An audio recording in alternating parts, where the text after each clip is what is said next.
One. अस्सलाम वालेकुम। आज बुध है, दिसंबर की 28 तारीख। पाकिस्तान में इस वक्त शाम के 7, भारत में 7:30 और यहाँ हमारे स्टूडियोज़ की घड़ियों में सुबह के 9 बज रहे हैं। वॉइस ऑफ अमेरिका वाशिंगटन की उर्दू सर्विस से मैं हूँ खालिद हमीद, खबरों के एक बुलेटिन के साथ।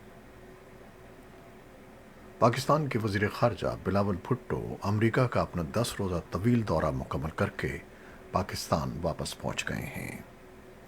अपने इस दौरे में उन्होंने अक़वाम मुत्तहिदा में मसरूफियात के साथ वाशिंगटन में अमरीकी हुक्काम और अरकान कांग्रेस और अपने हम मनसब एंटनी ब्लिंकन से मुलाकातें की।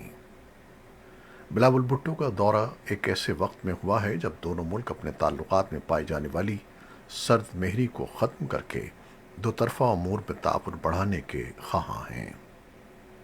मुबसरीन का कहना है कि बिलावल भुट्टो का दौरा अमरीका दो तरफ़ा ताल्लुकात में बेहतरी लाने की कोशिशों का सिलसिला है, जिसकी ख्वाहिश दोनों जानिब पाई जाती है।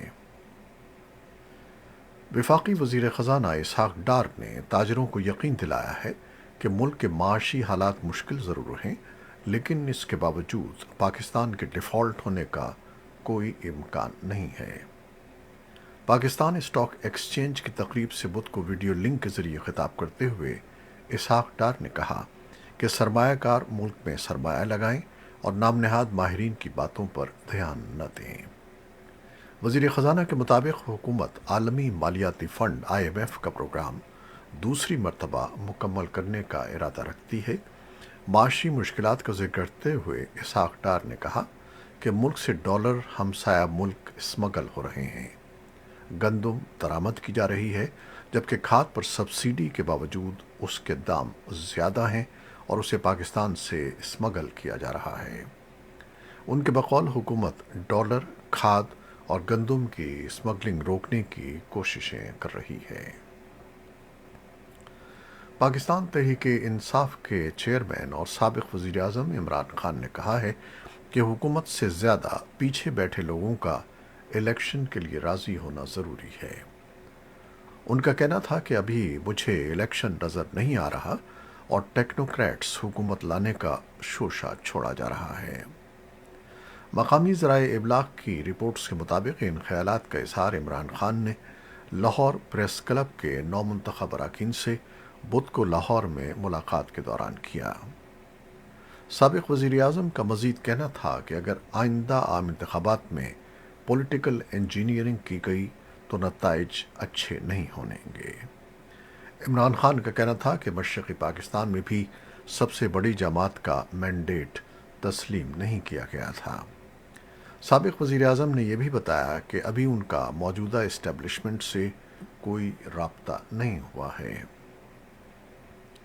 अक़वाम मुत्तहिदा की सलामती कौंसिल ने मंगल को तालिबान से मुतालबा किया कि वो अफ़ग़ानिस्तान में ख़वातीन और लड़कियों को निशाना बनाने वाली पॉलिसियों को वापस लें और मुल्क में इंसानी हकूक़ की बढ़ती हुई पामाली पर तशवीश का इज़हार किया गया। अक़वाम मुत्तहिदा के सेक्रेटरी जनरल एंटोनियो गुतरेस ने एक ट्वीट में कहा कि ख़वातीन और लड़कियों की मुलाज़मत और तालीम पर तालिबान की ताज़ा तरीन पाबंदियाँ इंसानी हकूक़ की बिलाजवाज़ खिलाफ वर्जियाँ हैं और उन्हें मनसूख किया जाना चाहिए। गुतरेस ने मज़ीद कहा कि ख़वातीन और लड़कियों को खामोश करने और मुआशरे से उन्हें खारिज करने के इक़दामात से अफ़ग़ान अवाम की सलाहियतों को बहुत नुक़सान पहुँच रहा है। अक़वाम मुत्तहिदा के इंसानी हकूक़ के सरबराह वोल्कर तुर्क ने तालिबान हुक्काम से मुतालबा किया कि वो ख़वातीन और लड़कियों के हकूक़ को निशाना बनाने वाली पॉलिसियों को मनसूख करें। अफ़ग़ानिस्तान के साबिक़ सदर हामिद करज़ई ने रोज़नामा वाशिंगटन पोस्ट के साथ एक इंटरव्यू में तालिबान हुकूमत से कहा है कि वो तालिबान की भलाई और मुल्क की भलाई के लिए एक अजीम अफ़ग़ान डायलॉग शुरू करके जामे शमूलियत का अमल शुरू करें। साबिक़ सदर का कहना था कि ये ख़ुद तालिबान की भलाई और मुल्क की भलाई के लिए ज़रूरी है कि अफ़ग़ान आपस में बात करें और मुख्तलिफ मामलात पर मुआहदे करके आगे बढ़ें। उन्होंने कहा कि इस मुल्क को आइन की ज़रूरत है। अक़वाम मुत्तहिदा के पनाहगज़ीनों के इदारे ने इतवार को एक बयान में कहा کہ ان تقریباً 180 روہنگیا افراد کے سمندر میں ڈوب جانے کا خدشہ ہے، جن کی کشتی اس ماہ کے شروع میں بنگلہ دیش سے ملائیشیا کے لیے روانہ ہوئی تھی۔ انڈونیشیا میں پیر کے روز جب 174 روہنگیا افراد کو لے جانے والی ایک کشتی ساحل پر پہنچی تھی تو بہت سے لوگوں نے قیاس کیا تھا کہ یہ وہی افراد ہیں جن کے بارے میں پناہ گزینوں کی ایجنسی نے سمجھا تھا کہ وہ ڈوب گئی ہے۔ تاہم بنگلہ دیش اور ملائیشیا میں کچھ روہنگیا افراد نے پیر کو بچائے گئے مہاجرین سے بات کرنے کے بعد تصدیق کی کہ ان افراد کا تعلق ان 180 مہاجرین سے نہیں تھا جو اب بھی لاپتہ ہیں اور ان کی ہلاکت کا خدشہ ہے۔ ملائیشیا اور کاکسس بازار بنگلہ دیش میں متعدد افراد نے جمعے کو وائس آف امریکہ کو بتایا کہ ان کے وہ رشتہ دار جو 2 دسمبر کو کشتی کے ذریعے بنگلہ دیش چھوڑ کر ملائیشیا کے لیے روانہ ہوئے تھے وہ ابھی بھی سمندر میں لاپتہ ہیں۔ یوکرین کے صدر ولادیمیر زیلنسکی نے گزشتہ پیر کو بھارتی وزیر اعظم نریندر مودی سے ایک بار پھر ٹیلی فون پر گفتگو کی اور جنگ بندی کے لیے اپنی طرف سے پیش کیے جانے والے امن فارمولے پر تبادلہ خیال کیا۔ انہوں نے مودی سے اس فارمولے کے نفاذ کی اپیل کی۔ زیلنسکی کی تازہ اپیل کے بعد ایک بار پھر روس یوکرین جنگ معاملے میں بھارت کی جانب سے ممکنہ ثالثی اور اس کی کامیابی کے امکانات پر گفتگو ہونے لگی ہے۔ نئی دہلی کے ایک سینئر تجزیہ کار کے مطابق اگر زیلنسکی کے فارمولے میں روس کے خدشات کو بھی دور کرنے کی یقین دہانی ہو اور بھارت، سعودی عرب، ایران اور جاپان وغیرہ کو ملا کر ایک گروپ بنایا جائے اور وہ گروپ ثالثی کرے تو وہ کوشش نتیجہ خیز ثابت ہو سکتی ہے۔ یوکرین نے کہا ہے کہ جنوبی شہر کھیرسان میں شہری اہداف پر کیے گئے روس کے حملوں میں میزائل بھی شامل تھے۔ یوکرین کی مسلح افواج کے جنرل اسٹاف نے اطلاع دی ہے کہ کھیرسان پر 33 میزائل داغے گئے ہیں۔ اس علاقے کو یوکرین نے گزشتہ ماہ روسی افواج کے انخلا کے بعد دوبارہ حاصل کر لیا تھا۔ روس نے یوکرین میں شہریوں کو نشانہ بنانے کی تردید کی ہے۔ یوکرین کی فوج نے بدھ کے روز باخموت شہر اور مشرقی ڈونباس کے دیگر حصوں میں لڑائی کی اطلاع دی ہے۔ روس کے صدر ولادیمیر پوٹن نے منگل کو اعلان کیا کہ روس ان ممالک کو تیل کی برآمدات پر پابندی عائد کر دے گا جو مغربی ممالک کی طرف سے تیل کی قیمتوں کی حد کے بارے میں راضی ہیں۔ تیل کی قیمتوں کی حد پر اس سال کے شروع میں 7 ممالک کے گروپ نے اتفاق کیا تھا جن میں Canada, France, Germany, Italy, Japan, برطانیہ اور امریکہ کے ساتھ ساتھ یورپی یونین بھی شامل ہیں۔ سعودی عرب کے بعد دنیا کے دوسرے سب سے بڑے تیل برآمد کرنے والے ملک روس نے کہا ہے کہ پابندی کا اطلاق 1 فروری سے 1 جولائی تک ہوگا۔ امریکی کانگریس نے گزشتہ ہفتے منظور کیے گئے 1.7 ٹریلین ڈالر کے اخراجات کے بل میں ایرانی شہریوں کو ہراساں کرنے اور ان کی نگرانی کے لیے ایران کی حکومت کے لیے یا اس کی جانب سے کام کرنے والے لوگوں کے لیے جواب دہی کا اقدام بھی شامل کیا ہے۔ ہراساں کرنے اور غیر قانونی ٹارگٹنگ مسیح علی نجات ایکٹ کا نام وائس آف امریکہ کے فارسی ٹیلی ویژن کی میزبان اور ایرانی حکومت کی ناقد کے نام پر رکھا گیا تھا جو اغوا اور ایران واپس لے جانے کی سازش کا ہدف بنی تھی۔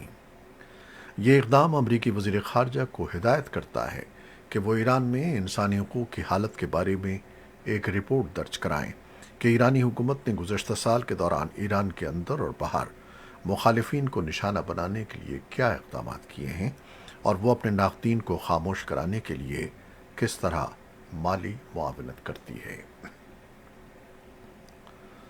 اوسلو میں قائم گروپ ایران ہیومن رائٹس نے منگل کو کہا کہ ایران میں 100 دن سے زائد عرصے سے جاری ملک گیر مظاہروں میں گرفتار کیے گئے کم از کم 100 ایرانیوں کو سزائے موت کے الزامات کا سامنا ہے۔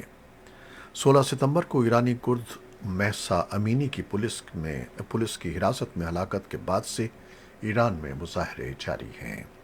ایران نے مظاہروں کے سلسلے میں اس ماہ کے شروع میں 2 افراد کو پھانسی دی تھی۔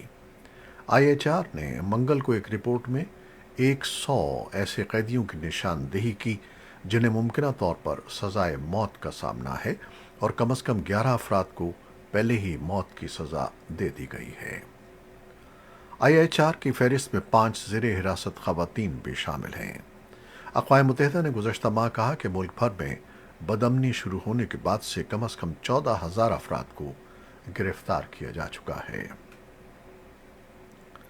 अमरीका में कायम human rights activists news agency ने पीर को जारी करदा एक रिपोर्ट में बताया है कि गुज़श्ता साल के मुकाबले में सन 2022 में फांसियों में 88% इजाफा हुआ है।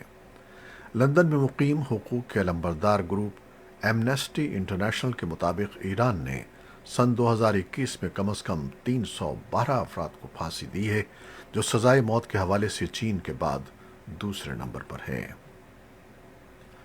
अमेरिका की साउथ वेस्ट एयरलाइंस ने मौसम सरमा के बड़े तूफान के नतीजे में दोबारा हज़ारों परवासें बंद कर दी हैं।